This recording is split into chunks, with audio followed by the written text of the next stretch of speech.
दोस्तों, एक लड़की का बचपना बहुत लाड प्यार में बीता। पढ़ाई उसकी अव्वल दर्जे की हुई। उसने ग्रेजुएशन की परीक्षा में अपने पूरे कॉलेज में टॉप किया। जब बात उसके शादी योग्य हो गई, रिश्ते की आती है, तब वह अपने माँ बाप से कहती है कि मैं अपने जीवन साथी का चुनाव खुद करूंगी। तो घर वाले कहते हैं कि ठीक है। उसके शादी के लिए जो लड़के आते हैं, वह उनसे इस तरह के अजीबोगरीब सवाल पूछती कि उसका जवाब कोई दे नहीं पाता और निराश होकर लौट जाता। इस तरह से कई लड़के उसके पास आए और चले गए वापस बिना उत्तर दिए ही। धीरे धीरे यह बात शहर से लेकर गांव तक फैल गई। तो गांव में एक लड़का रहता था, वह अनपढ़ था, किसान था। उसके मन में सूझा कि क्यों ना मैं जाकर ट्राई करूं, हो सकता है कि मैं सही उत्तर बता दूं।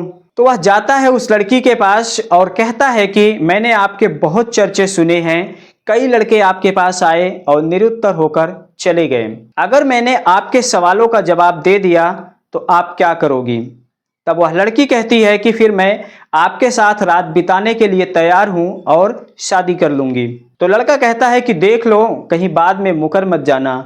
तो लड़की कहती है कि नहीं, जो मैंने वचन दे दिया वही अटल है। तो लड़का कहता है ठीक है। इसके बाद आगे की कहानी जानने के लिए दोस्तों वीडियो में हमारे साथ बने रहिए। नमस्कार। आज की कहानी बहुत ही रोचक है और सीख देने वाली है। मध्य प्रदेश के विदिशा की रहने वाली एक लड़की थी, नाम था उसका प्रिया। प्रिया का बचपना बहुत लाड प्यार में बीता। वह पढ़ाई में भी हमेशा फर्स्ट क्लास में आती और ग्रेजुएशन में उसने बीकॉम किया और पूरे कॉलेज में टॉप किया। घर वाले भी बहुत खुश हुए। उसके बाद जब लड़की शादी योग्य हो गई, उसके बाद रिश्ते की चलने लगी, तो उसने अपने माँ बाप से कहा कि मैं अपना जीवन साथी का चुनाव खुद करना चाहती हूँ। तो माँ बाप ने कहा कि ठीक है बेटी, जैसे आपकी मर्जी। क्योंकि उस लड़की ने कहा कि आजकल लड़के और लड़की आपस में मिल नहीं पाते, एक दूसरे को समझ नहीं पाते हैं, जिससे शादी आगे चलकर टूट जाती है। ना तो लड़की लड़के को भांप पाती है, समझ पाती है, और ना तो लड़का उसकी भावनाओं को समझ पाता है, उसको समझ पाता है, जिस वजह से शादियों में विखंडन होता है। ऐसा सोचकर उसने अपने माँ बाप से कहा तो माँ बाप ने हाँ कर दिया। फिर उसके लिए जब रिश्ते आने लगे, जो भी लड़का आता उसके पास, तो वह उससे 4 तरह के सवाल पूछती। पहला सवाल उसका होता कि एक लड़की लड़के से क्या चाहती है। दूसरा सवाल उसका होता औरत की वह कौन सी चीज है जो हमेशा काली ही रहती है। तीसरा सवाल उसका होता जो भी आता उसे देखने की अभी तक आपने कितनों के साथ संबंध रखा है। और चौथा सवाल उसका होता कि मेरे ऊपर जो 2 गोल गोल लटक रहे हैं उसका नाम क्या है। दोस्तों, इस तरह के इन चारों अजीब गरीब सवालों का जवाब कोई भी नहीं दे पाता। कोई बहुत मुश्किल से पहले सवाल का जवाब देता तो कोई दूसरे तक पहुंच पाता, लेकिन इन सवालों का जवाब जो साधारण सा दिखता है लोग वही देते। वह लड़की मना कर देती कि जो इतनी आसानी से समझ रहे हो, यह सवाल इतना आसान नहीं है। अच्छे अच्छे बड़े बड़े घरों के लड़के आए जो बेहद पढ़े लिखे थे, अच्छी शिक्षा थी उनकी, वह फेल हो जाते। वह लड़की देखने में भी बहुत सुंदर थी, तो उसे अपने पढ़ाई लिखाई को भी लेकर बहुत गुमान था और अपनी सुंदरता को भी लेकर। यह चर्चा धीरे धीरे शहर से लेकर देहात तक फैल जाती है। गांव में एक लड़का था जो था किसान, उसका नाम था गोकुल। गोकुल अनपढ़ था, वह नाम मात्र का पढ़ा लिखा था, सिर्फ बहुत मुश्किल से अपने दस्तखत कर पाता था। तो उसने सोचा कि क्यों ना जाकर मैं ट्राई करूं। क्योंकि दोस्तों कभी कभी ऐसा कहा जाता है कि जो पढ़े लिखे लोग नहीं कर पाते, वह गांव का कोई अनपढ़ देहाती गंवार भी कर देता है। तो उस लड़के के अंदर गांव का अल्हड़पना मौजूद था। उसने सोचा कि मैं जाऊंगा और उस लड़की के पास जाता है। उस लड़की जो प्रिया थी, उसने सोचा था कि मेरे पास मैं पढ़ी लिखी हूं तो बड़े बड़े पढ़े लिखे लोग आएंगे, कमाने वाले लोग आएंगे, पैसे वाले लोग आएंगे, लेकिन वो पहुंच जाता है गांव का अनपढ़ किसान। तो वह उस पर खूब हंसती है। लेकिन लड़के ने कहा कि अगर मैंने आपके सवालों का जवाब दे दिया, इन चारों सवालों का, तो आप क्या दोगी? हंसते हुए कहती है कि जो बड़े बड़े नहीं कर पाए तुम क्या कर पाओगे? अगर दे भी दिए मेरे सवालों का जवाब तो मैं आपके साथ रात बिताने के लिए तैयार हूं और शादी कर लूंगी। तुम्हें अपना पति मान लूंगी, मैं तुम्हारी पत्नी बन जाऊंगी। तो लड़का कहता है कि देख लो, कहीं बाद में ये कहकर मत मुकर जाना कि तुम अनपढ़ हो, गांव के हो, देहाती हो, गंवार हो। तो लड़की कहती है कि नहीं, जो मैंने वचन दे दिया वही अटल सत्य है। फिर लड़का कहता है कि ठीक है, इसका दिन रखा जाए और आप एक कमरा बुक करो, वहीं पर हम दोनों रहेंगे। तुम मुझसे सवाल करना, मैं तुम्हारे सवालों का जवाब दूंगा। तो लड़की कहती है कि अगर मेरे सवालों का जवाब नहीं दे पाए तो तुम्हें मेरे यहाँ पूरी जिंदगी भर नौकर बन के रहना होगा।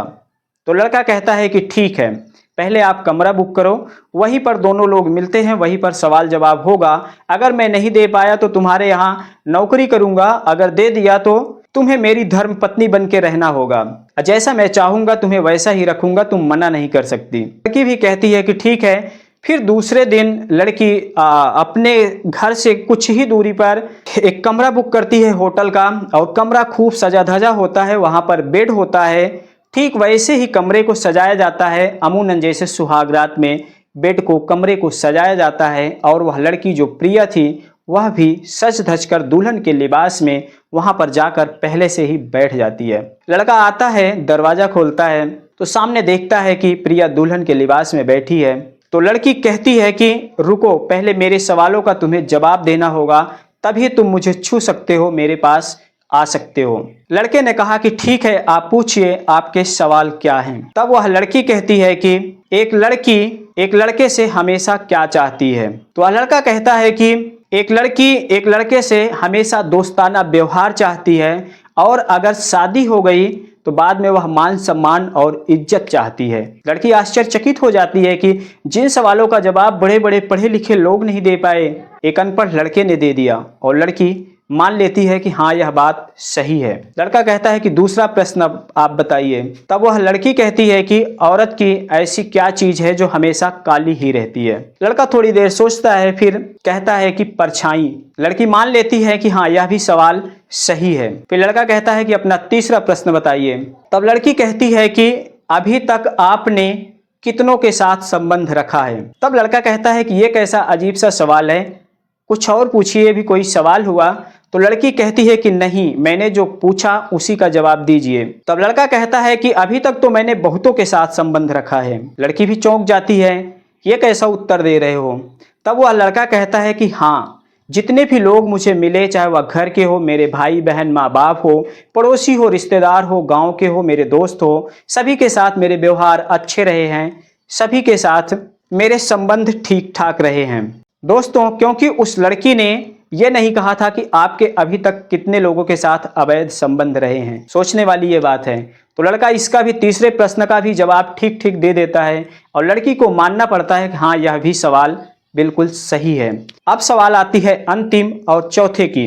तब वह लड़की कहती है कि मेरा चौथा सवाल है कि मेरे ऊपर जो दो गोल गोल लटक रहे हैं उनका नाम क्या है। लड़का सोचता है ये कैसा अजीब सा सवाल है, लेकिन वह अपने दिमाग पे जोर देता है, और फिर कुछ देर मौन रहने के बाद सोच के बताता है कि आपके जो दो ऊपर गोल गोल लटक रहे हैं उनका नाम है सूरज और चंद्रमा। तब तो लड़की खुशी से उस लड़के को गले लगाने को चाहती है और कहती है कि मैं मान गई कि मेरे चारों सवालों का जवाब आपने सही सही दे दिया। मैं आपसे बहुत प्रसन्न हूं और मैं आपकी धर्म पत्नी बनने लायक हूं। अब मैं आपके साथ रात बिताने के तैयार हूं, आपकी जो मर्जी हो मेरे साथ कर सकते हो। तब लड़के ने कहा कि नहीं नहीं, ऐसे नहीं चलेगा। अभी तो आपने सिर्फ सवाल किया है, मैंने जवाब दे दिया।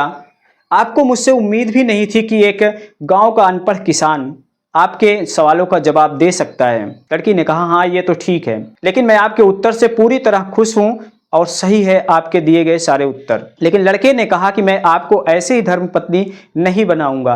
अब मैं भी परखना देखना चाहता हूं कि वास्तव में तुम मेरी धर्मपत्नी बनने के लायक हो या नहीं हो। सिर्फ पढ़ाई लिखाई से ही काम नहीं चलेगा। तो लड़की कहती है कि फिर। तब वह लड़का कहता है कि मैं भी आपसे 4 प्रश्न करूंगा, आपने मुझसे 4 प्रश्न किया है। तो लड़की कहती है कि ठीक है, बताइए आपके प्रश्न क्या हैं। तब वह लड़का कहता है कि संसार में सबसे बड़ा दुख क्या है। तो लड़की सोच में पड़ जाती है, गांव का एक अनपढ़ लड़का इतनी गहरी बात कैसे कर सकता है। फिर सोच विचार करने के बाद वह लड़की कहती है कि संसार में सबसे बड़ा दुख है बाप के कंधे पर बेटे की अर्थी जाए। और फिर लड़की कहती है कि अपना दूसरा प्रश्न दोहराइए।